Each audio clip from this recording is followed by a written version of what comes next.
الحمدللہ رب العالمین والصلاة والسلام علی سید الانبیاء والمرسلین والعاقبۃ للمتقین اما بعد فاعوذ باللہ من الشیطان الرجیم بسم اللہ الرحمن الرحیم ان اللہ وملائکتہ یصلون علی النبی یا ایہا الذین آمنوا صلوا علیہ وسلموا تسلیما اللہم صلی علی سیدنا و مولانا محمد وعلی آل سیدنا و مولانا محمد وبارک وسلم وصلی علیہ الصلاۃ والسلام علیکہ یا سیدی یا رسول اللہ الصلاۃ والسلام علیکہ یا سیدی یا حبیب اللہ الصلاۃ والسلام علیکہ یا سیدی یا شفیع المذنبین وعلی آلکہ واصحابکہ یا سیدی یا رحمت للعالمین۔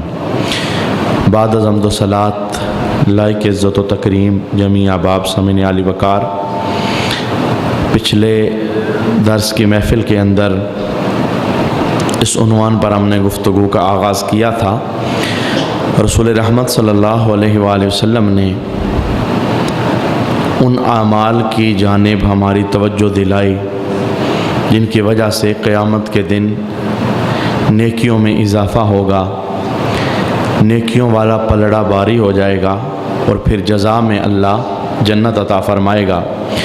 کچھ اعمال، کچھ وظائف گزشتہ نشست کے اندر ہم نے سماعت کیے اور کچھ عمل آج کی نشست کے اندر بھی ہم سماعت کریں گے۔ پہلی حدیث پاک جو میں عرض کرنا چاہتا ہوں، رسول رحمت صلی اللہ علیہ وآلہ وسلم کا یہ فرمان الترغیب و ترہیب کے اندر جو علامہ منذری کی معرکۃ الآراء کتاب ہے اس کے اندر اپنی سند کے ساتھ موجود ہے۔ اللہ کے محبوب علیہ الصلوۃ والسلام ارشاد فرماتے ہیں کہ قیامت کے دن ایمان والے بندے کے میزان عمل میں حسن اخلاق سے زیادہ وزنی کوئی عمل نہیں ہوگا، یعنی اعمال جتنے بھی تولے جائیں گے ان اعمال میں سے جس عمل کا سب سے زیادہ وزن ہوگا، اللہ کے محبوب علیہ السلام ارشاد فرماتے ہیں وہ عمل حسن اخلاق ہوگا، کردار کی شگفتگی ہوگی، زبان کا اچھے انداز میں بولنا ہوگا، معاشرے کے اندر پھول بن کر جو زندگی بسر کرتا ہے بندہ، یہ جو کردار کا اچھا پن ہے یہ قیامت کے دن رائے گاں نہیں جائے گا۔ شریفانہ زندگی، شریفانہ طرز عمل اور معاشرے میں یوں بن کر کے زندہ رہنا کہ جب تک بندہ معاشرے میں رہے خوشبو آتی رہے، معاشرے سے غائب ہو جائے لوگ کمی محسوس کریں، دنیا چھوڑ جائے تو لوگوں کی آنکھوں سے آنسو نکلیں، بڑا اچھا بندہ تھا دنیا چھوڑ گیا، ہمارے ساتھ رہا کرتا تھا، کبھی اس نے لڑائی نہیں کی، جھگڑا نہیں کیا، گالی گلوچ نہیں کی، اس کی زبان سے کسی کی عزت کا جنازہ نہیں نکلا۔ اس نے اخلاق یہ مسلمان بندے کی زندگی کا سب سے بڑا ہتھیار ہے۔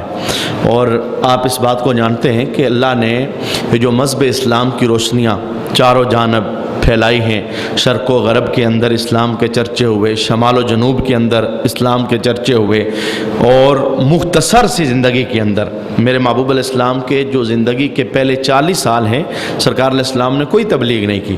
وجہ کیا ہے؟ اس وقت تک تبلیغ کا حکم ہی نہیں تھا، آپ لوگوں کو اخلاق کی تعلیم دیتے رہے، کردار کی تعلیم دیتے رہے۔ یہی وجہ ہے 40 سال کے بعد جو معاشرے سے آپ کا پہلا خطاب تھا، اور اس پہلے خطاب کے اندر میرے محبوب علیہ السلام کا جو پہلا جملہ تھا وہ کیا تھا؟ اگر میں تمہیں یہ کہوں کہ اس پہاڑ کے پیچھے سے ایک لشکر آنے والا ہے اور تم پہ حملہ کر دے گا تو کیا میری بات مانو گے؟ چونکہ 40 سالہ زندگی کی کتاب وہ کافروں کے سامنے موجود تھی۔ جب میرے محبوب علیہ السلام نے سوال کیا تو سب نے یک زبان ہو کے جواب دیا، حضور کیوں نہیں مانیں گے؟ ہم نے 40 سال میں آپ کو صادق اور امین پایا ہے۔ یعنی پہلے آپ نے کردار سے تبلیغ کی، پہلے آپ نے اپنے اخلاق سے تبلیغ کی، اور کردار اور اخلاق کی وجہ سے کافر بھی یہ کہنے پر مجبور ہو گئے ان جیسا کوئی صادق نہیں، ان جیسا کوئی سچا نہیں، ان جیسا کوئی امانت دار نہیں۔ اور یہ اسی کردار کی روشنیاں تھی۔ مختصر زمانے کے اندر میرے محبوب علیہ السلام کی ٹوٹل زندگی وہ 63 سال ہیں، اور 63 سال میں سے بھی 40 سال تو مکہ شریف میں ابتدا میں گزر گئے۔ 23 سال کا جو زمانہ بنتا ہے اس 23 سال کے اندر اللہ کے محبوب علیہ السلام نے جو حیات کے قانون بیان کیے، یعنی زندگی کا کوئی شعبہ ایسا نہیں جس میں محبوب علیہ السلام نے رہنمائی نہ عطا کی ہو، لیکن ان رہنمائیوں کو دیکھیں گے تلوار بہت کم جگہ پر آپ کو نظر آئے گی۔ تلوار ایک آخری حال تھا، جب کوئی نہ مانتا، اڑ جاتا، ضد کرتا اور اسے بار بار موقع دیا جاتا پھر تلوار اٹھائی جاتی، وگرنہ میرے محبوب علیہ السلام نے ہر جگہ پر وہ زبان کی شگفتگی کی وجہ سے، اخلاق کریمہ کی وجہ سے، اخلاق حسنہ کی وجہ سے تبلیغ کی ہے، اور اسی تبلیغ کا اثر ہے کہ اللہ تبارک و تعالیٰ نے اسلام کو اتنی رونق اور بلندی عطا کی ہے۔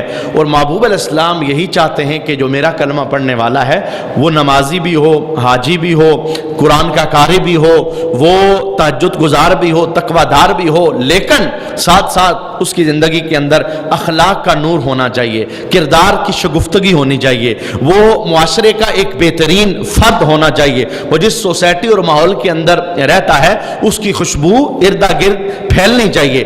آئیے اس عنوان پر ہم محبوب علیہ السلام کے چند فرامین سماعت کرتے ہیں۔ سرکار علیہ السلام نے بہت ساری احادیث مبارکہ کے اندر اعلیٰ اخلاق کی تعلیمات وہ اپنے کلمہ پڑھنے والوں کو عطا فرمائی، ان میں سے چند ہم حدیثیں سماعت کرنے کی کوشش کریں گے۔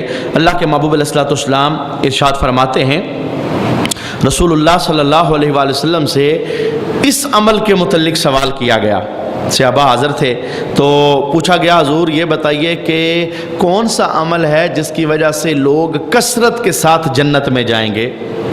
جنت میں داخلے والا سب سے بلند عمل کون سا ہے؟ جو میجارٹی ہے، زیادہ تر لوگ جنت میں جائیں گے تو عمل کون سا ہے؟ اللہ کے محبوب علیہ السلام نے اس موقع پر ارشاد فرمایا، تقوی اللہ و حسن الخلق، ایک اللہ سے ڈرنا ہے اور دوسرا حسن اخلاق ہے۔ یہ دو عمل ہیں جس کی وجہ سے کثرت کے ساتھ لوگ جنت میں داخل ہوں گے۔ یعنی تقوی اللہ سے ڈرنا، جو اللہ کہے وہ کرے بندہ، جس سے اللہ روکے اس سے رک جائے بندہ، اسے تقوی کہتے ہیں۔ اور حسن اخلاق جو بندے کا کردار ہوتا ہے، جہاں وہ زندگی بسر کرتا ہے، اس کے جو کردار کی روشنی ہے۔ اس وجہ سے میرے محبوب علیہ السلام کی بارگاہ میں جب یہ سوال کیا گیا تھا ایک عورت کی جانب، یا رسول اللہ صلی اللہ علیہ وآلہ وسلم فلاں عورت ہے، وہ فرض نماز بھی ادا کرتی ہے، نفل بھی پڑھتی ہے اور نفلی صدقات بھی کرتی ہے، فرائض کے علاوہ نوافل بھی اس کی زندگی میں پائے جاتے ہیں، لیکن سرکار حال یہ ہے وہ اپنی پڑوسنوں کو تنگ کرتی ہے، دوسری عورتوں کو گالی دیتی ہے، اس کی زبان کے اندر شدت اور سختی ہے، تو اللہ کے محبوب علیہ السلام نے ارشاد فرمایا تھا وہ دوزخ میں جائے گی۔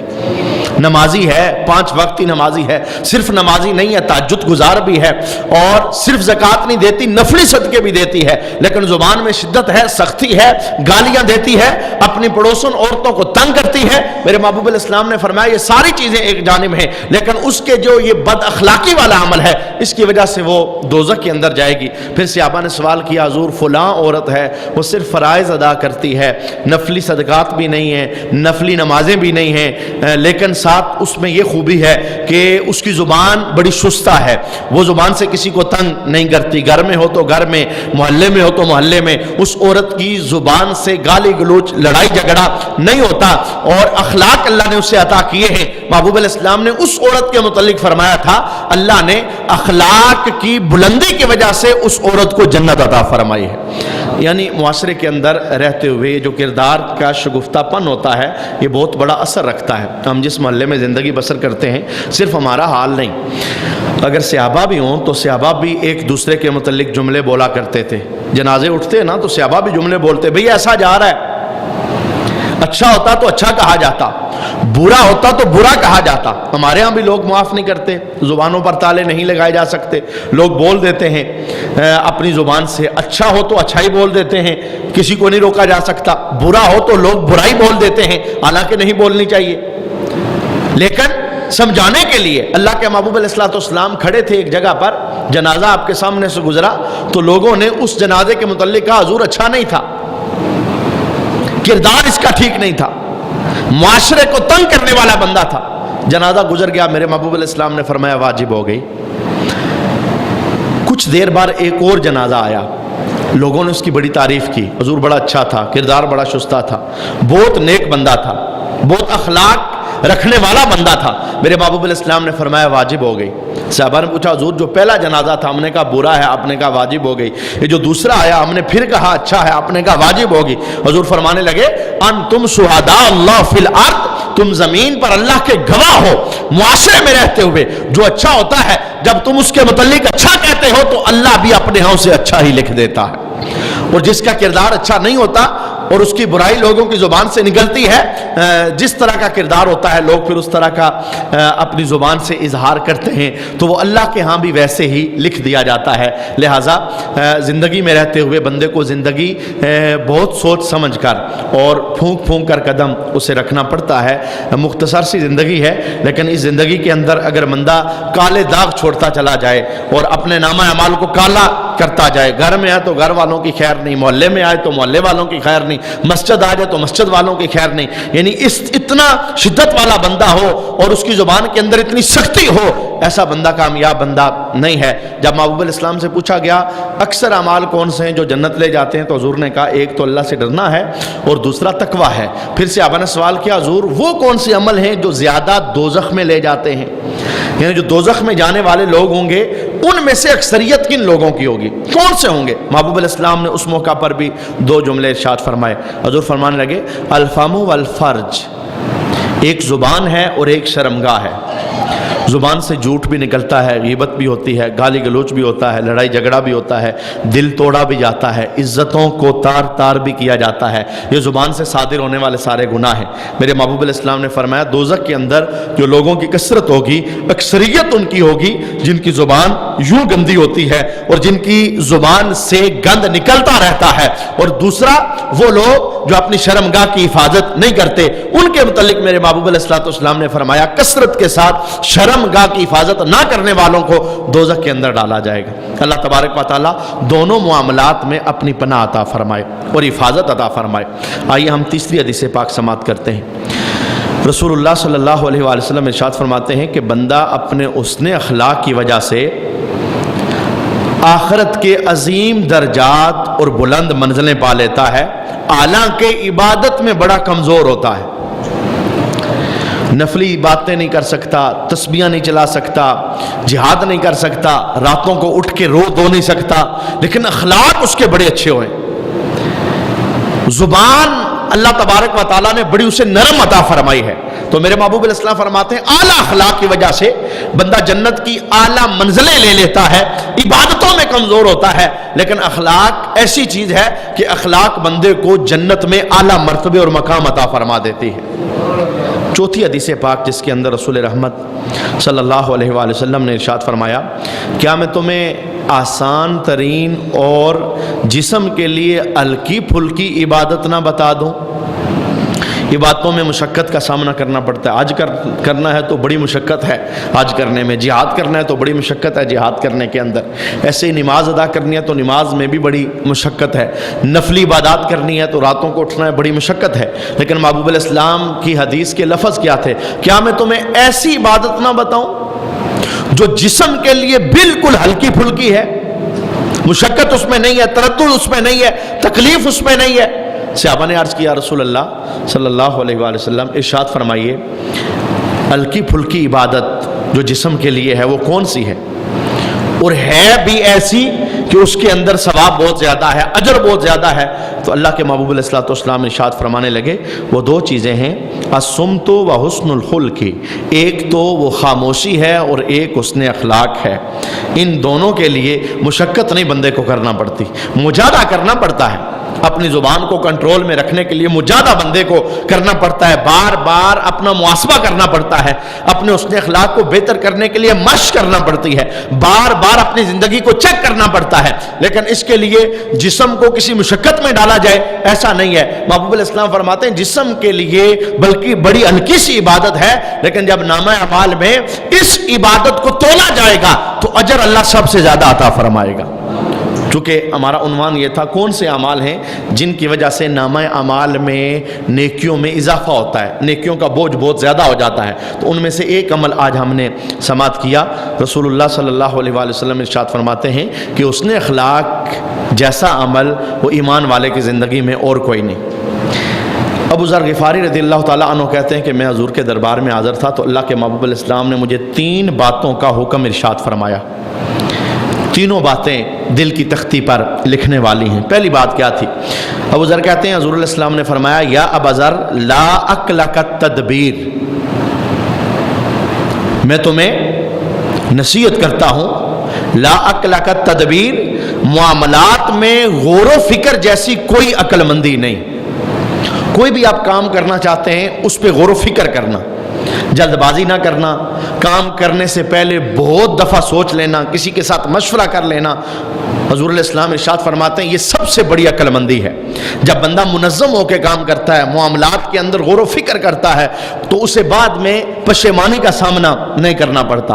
اسے بعد میں یہ نہیں کہنا پڑتا اگر میں یہ کام نہ کرتا تو اچھا تھا، اس میں نہ پڑتا تو اچھا تھا. جو بندہ معاملات میں غور و فکر کرنے والا ہوتا ہے، تدبر کرنے والا ہوتا ہے، حضور علیہ السلام ارشاد فرماتے ہیں بڑا عقل مند بندہ ہوتا ہے. یہ دانائی کی ایک نشانی ہوتی ہے. کوئی بھی کام کرنے سے پہلے تنظیم سازی کی جائے، منظم طریقے کے ساتھ انتظام کیا جائے، وہ کام کیا جائے، پھر اللہ کامیابی بھی دیتا ہے اور پھر اللہ دانائی کی حکمتوں سے بھی بندے کو مالا مال فرماتا ہے. دوسری نصیحت اللہ کے محبوب علیہ السلام ارشاد فرماتے ہیں وَلَا وَرَعَ كَالْكَفِّ، اگر تم یہ چاہتے ہو کہ تمہیں یہ پتا چلے کہ میں تقوی لینا چاہتا ہوں تو محبوب علیہ السلام نے فرمایا گناہوں سے رک جانے جیسا کوئی تقوی نہیں. جو بندہ یہ چاہتا ہے متقی بن جاؤں، پرہیزگار بن جاؤں، تو پرہیزگاری اور تقوی کی سب سے پہلی نشانی یہ ہے ہر گناہ کو 3 طلاقیں دے دی جائیں. گناہوں کو اپنی زندگی سے نکال دیا جائے.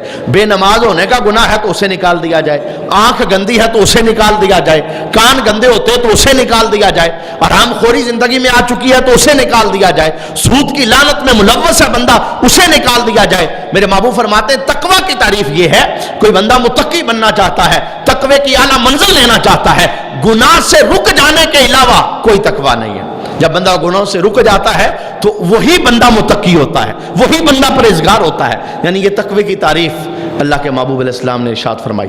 جو تیسری نصیحت تھی وہ ہمارے عنوان کے ساتھ ریلیٹڈ ہے اور بہت خوبصورت ہے. اللہ کے محبوب علیہ السلام ارشاد فرماتے ہیں وَلَا حَسَبَ كَحُسْنِ الْخُلْقِ، اس نے اخلاق جیسا کوئی حسب نسب نہیں. میں اس کو مزید کھول کے عرض کرنا چاہوں گا. جس دنیا کے اندر ہم زندگی بسر کر رہے ہیں لوگ قوموں پر فخر کرتے ہیں.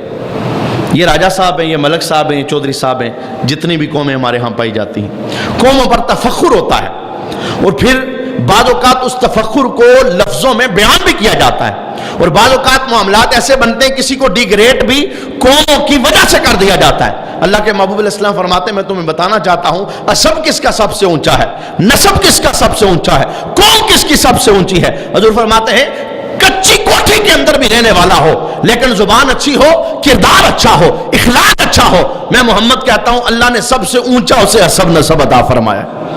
اس کے خاندان کا کوئی مقابلہ نہیں کر سکتا. یعنی اعلیٰ اخلاق. یہی تو وجہ تھی جب حضرت بلال رضی اللہ تعالیٰ عنہ، آپ کا کوئی اتنا بڑا خاندان نہیں تھا، حبش کے ساتھ آپ کا تعلق تھا. قوم دیکھی جائے تو حبشی ان قوموں کے اندر وہ مرتبہ اور مقام نہ پا سکتے تھے جو عربوں کی قوموں کے اندر مرتبہ اور مقام تھا. قریش تھے اور بھی بڑی بڑی قومیں تھیں تو حبش کے ساتھ آپ کا تعلق تھا. ماں باپ آپ کے تھے نہیں، خاندان آپ کا تھا نہیں، غلام بن کے آپ زندگی بسر کر رہے تھے. لیکن جس وقت ایک بندہ آ کے حضرت بلال رضی اللہ تعالیٰ عنہ کو تانا لگاتا ہے اور یہ جملہ بولتا ہے، کہتا ہے کہ اے کاری ماں کے بیٹے، تو محبوب علیہ السلام کتنا جلال فرماتے ہیں. بلال حاضر ہوئے، انہوں نے کہا یا رسول اللہ صلی اللہ علیہ وسلم آج مجھے ایک بندے نے تانا لگایا ہے اور اس نے مجھے کہا کہ تو کالی ماں کا بیٹا ہے، یعنی تو کالا ہے، میرے رنگ پر اس نے تانا لگایا ہے. تو اللہ کے محبوب علیہ السلام نے جلال بیان کر کے کہ قوموں کی وجہ سے تفخر نہیں ہوتا، رنگ کی وجہ سے تفخر نہیں ہوتا اور نسل کی وجہ سے تفخر نہیں ہوتا. حضور نے فرمایا تھا اس بندے کو جا کے میرا پیغام بتا دے، مجھ محمد نے جن ماؤں کا دودھ پیا ہے ان ماؤں میں سے ایک ماں کالے رنگ کی تھی. جو تانا اس نے تجھے لگایا ہے وہ تانا مجھ محمد کو بھی لگائے. سرکار بتانا یہ چاہ رہے تھے کہ خاندان قوموں کی وجہ سے نہیں بنتے، خاندان اخلاق کی وجہ سے بنتے. ہم نے دیکھا ہے یعنی یہ جملہ اچھا نہیں لیکن سمجھانے کے لیے میں یہ بات عرض کر رہا ہوں. قومی طور پر لوگ بڑے بڑے اونچے ہوتے ہیں لیکن انہیں بات کرنے کا طریقہ نہیں آتا. بولا کیسے جاتا ہے کسی انسان کی جو مذہبی طور پر اللہ نے ذمہ داری عائد کی ہے، انسان نے انسان کے ساتھ کیسے زندگی بسر کرنا انہیں پتہ نہیں ہوتا. بڑے کو بلانا کیسے ہے، چھوٹے سے پیار کیسے کرنا ہے، معاشرے میں رہنا کیسے ہے، زبان کو بولنے، وہ ایک ہی بات کو سمجھتے ہیں ہم اونچے ہوتے ہیں۔ تو میرے محبوب علیہ الصلوۃ والسلام نے ان سارے احساسات کو جڑوں سے کاٹا۔ فرمایا اگر کوئی چاہتا ہے اونچی قوم والا بن جائے، میں محمد کہتا ہوں اخلاق اچھے لے لے، اللہ سب قوموں سے اسے اونچا فرما دے گا۔ یعنی اچھے اخلاق، حضور فرماتے ہیں اچھے اخلاق سے بڑا نہ حسب ہے کوئی، نہ نسب ہے کوئی۔ اچھے اخلاق ہوں تو اللہ تبارک و تعالی ہر جگہ پر بندے کو اعزاز عطا فرماتا ہے۔ ایک اور حدیث پاک سماعت کر لیں۔ رسول رحمت صلی اللہ علیہ وآلہ وسلم کے دربار میں صحابہ کہتے ہیں ہم حاضر تھے تو ایک بندہ آیا، اس نے حضور کے چہرے کی طرف کھڑے ہو کر کے سوال کیا، کہنے لگا یا رسول اللہ صلی اللہ علیہ وآلہ وسلم ای الاعمال افضل، ارشاد فرمائیں سب سے افضل عمل کون سا ہے؟ وہ چہرے کے سامنے کھڑا تھا۔ اللہ کے محبوب علیہ السلام ارشاد فرمانے لگے حسن الخلق کی، سب سے افضل عمل حسن اخلاق ہے۔ صحابہ کہتے ہیں وہ بندہ چہرے سے ہٹا تو پشت کی جانب ہو گیا، یعنی سرکار علیہ السلام کے پیچھے کھڑا ہو گیا۔ تھوڑی دیر کے بعد بات آگے بڑھی تو اس نے پھر سوال کر ڈالا، اس سے پھر جملہ بولا، کہنے لگا حضور ای الاعمال افضل، سب سے افضل عمل کون سا ہے؟ اللہ کے محبوب علیہ السلام نے دوسری مرتبہ بھی یہی جواب دیا، اس نے اخلاق۔ صحابہ کہتے ہیں بات پھر آگے بڑھی تو وہ دائیں طرف سے آ گیا، اس نے تیسری مرتبہ پھر سوال کیا، حضور بتائیں اعمال کی دنیا میں اونچا عمل کون سا ہے؟ تیسری مرتبہ پھر سرکار نے فرمایا اس نے اخلاق۔ صحابہ کہتے ہیں اس بندے نے حد کر دی، بات آگے بڑھی تو وہ بائیں طرف سے آ گیا، پہلے سامنے تھا، پھر پشت کے پیچھے تھا، پھر دائیں تھا، پھر بائیں طرف آ گیا، پھر آ کے اسی سوال کو دہراتا ہے، کہتا ہے حضور یہ بتائیں عملوں کی دنیا میں اونچا عمل کون سا ہے؟ اللہ کے محبوب علیہ السلام کا جملہ سننا، حضور فرمانے لگے مالا کا لا تفقہ حسن الخلق، تجھے سمجھ کیوں نہیں آتی عملوں کی دنیا میں سب سے اونچا حسن اخلاق کی ہے؟ بار بار میں تمہیں بتا رہا ہوں حسن اخلاق تجھے سمجھ کیوں نہیں آتی؟ حدیث پاک کے لفظ ہے مالا کا لا تفقہ، تیرے ذہن میں بات کیوں نہیں آتی؟ تو سمجھتا کیوں نہیں؟ میں تمہیں بتا رہا ہوں حسن اخلاق اعمال کی دنیا میں سب سے اونچا عمل ہے۔ لیکن پھر سرکار نے چوتھے سوال پر یہ بتا دیا حسن اخلاق کیا ہوتا ہے۔ اس حسن اخلاق کو حضور نے ایک لفظ کے اندر بتا دیا۔ اللہ کے محبوب علیہ السلام ارشاد فرمانے لگے ہوا اللہ تغضب ان استطعت، اگر ہو سکے تو کسی بات پر غضبناک مت ہونا۔ یہ حسن اخلاق کا پہلا زینہ ہے، یعنی زبان کو کنٹرول کے اندر کر لینا۔ بولتے ہوئے معاملات ہو جاتے ہیں، گرمی سردی ہو جاتی ہے، لیکن اگر بندہ حسن اخلاق کا پیکر بن جائے، حسن اخلاق کا مجسمہ بن جائے۔ بعض لوگوں کی عادت ہوتی ہے وہ جب تک محفل کے اندر ہنسی مذاق نہ کریں ان کی دال نہیں گلتی، یا وہ ان کی جو فطرت ثانیہ ہے اس کے اندر یہ بات شامل ہوتی ہے۔ لیکن اس بات کا دھیان رکھنا چاہیے مذاق کرتے ہوئے بھی کہ کسی کا دل نہ ٹوٹے، بد اخلاقی ہو جاتی ہے۔ اور سوء خلق یعنی جس وقت بندہ بد اخلاقی کا شکار ہو جاتا ہے، کسی کا دل توڑ دیتا ہے، وہ سمجھ لے کہ میں سب عملوں کے باوجود فیل ہو گیا۔ اللہ کے محبوب علیہ الصلوۃ والسلام ابو امامہ کہتے ہیں کہ ہم حضور کے دربار میں حاضر تھے تو سرکار علیہ الصلوۃ والسلام نے 3 بندوں کی بات ہمیں بتائی۔ حضور ارشاد فرمانے لگے میں اس آدمی کو جنت کے قرب و جوار میں ایک گھر کی ضمانت دیتا ہوں، جنت کے اردا گرد کسی بھی جگہ پر ایک گھر کی ضمانت دیتا ہوں۔ کس کو؟ جو جھگڑا ترک کر دے اگرچہ حق پر ہی ہو۔ جب کبھی جھگڑے کا کوئی معاملہ بن جائے وہ جھگڑا ترک کر دے گا، یار میں اس میں نہیں پڑتا، اگرچہ حق پر ہے، اس نے چھوڑ دیا۔ حضور کہتے ہیں مجھ محمد کی زبان پر وہ اعتبار کرے میں اسے جنت کے اردا گرد ایک گھر کی ضمانت عطا فرماتا ہوں۔ اللہ کے محبوب علیہ السلام نے دوسرا جملہ ارشاد فرمایا، حضور فرمانے لگے میں اس بندے کو جنت کے درمیان میں ایک مکان کی ضمانت دیتا ہوں جو جھوٹ بولنا چھوڑ دے اگرچہ دل لگی کے لیے کیوں نہ ہو۔ جھوٹ ہمارے معاشرے کا ایک حصہ بن چکا ہے اور اتنا کثرت سے بولا جاتا ہے، اتنا کثرت سے بولا جاتا ہے کہ اب احساسات ختم ہو گئے۔ مسلمان بندے کی زندگی سے احساسات ختم ہو گئے، وہ کس کس جگہ پر کیسے کیسے اور کس کس انداز میں جھوٹ بولتا ہے، وہ احساسات اور سوچنے والا زاویہ وہ مسلمانوں کا ختم ہوتا چلا جا رہا ہے۔ اور اللہ کے محبوب علیہ السلام فرماتے ہیں جو بندہ اپنی زبان کو ستھرا کر لے، سیدھا کر لے، جھوٹ سے بچا لے، میں محمد جنت کے درمیان میں اسے ایک مکان کی ضمانت عطا فرماتا ہوں۔ تیسرا جملہ جو ہمارے عنوان کے ساتھ ریلیٹڈ ہے، اللہ کے محبوب علیہ السلام ارشاد فرماتے ہیں وہ بندہ وَبِبَيْتٍ فِي أَعْلَى الْجَنَّةِ لِمَنْ حَسَّنَ خُلُقَهُ، جو بندہ اس نے اخلاق کی ضمانت دے دے، کردار اس کا سونا ہوگا اور گفتار اس کی سونی ہوگی، جہاں رہے گا پھول جیسا بن کے رہے گا، میں اس بندے کو ضمانت دے رہا ہوں جس نے جھگڑا چھوڑا جنت کے قرب و جوار میں ایک گھر کی، میں اس بندے کو ضمانت دے رہا ہوں جس نے جھوٹ چھوڑ دیا جنت کے درمیان کے اندر ایک گھر کی، اور جس بندے نے اس نے اخلاق کو اپنی زندگی کا حصہ بنا لیا، میں اسے جنت میں سب سے اعلیٰ محل کی ضمانت دیتا ہوں، فی اعلی الجنہ، یعنی یہ اس نے اخلاق نیکیوں میں اضافے والا عمل بھی ہے اور اللہ کے محبوب علیہ السلام کا پسندیدہ عمل بھی ہے۔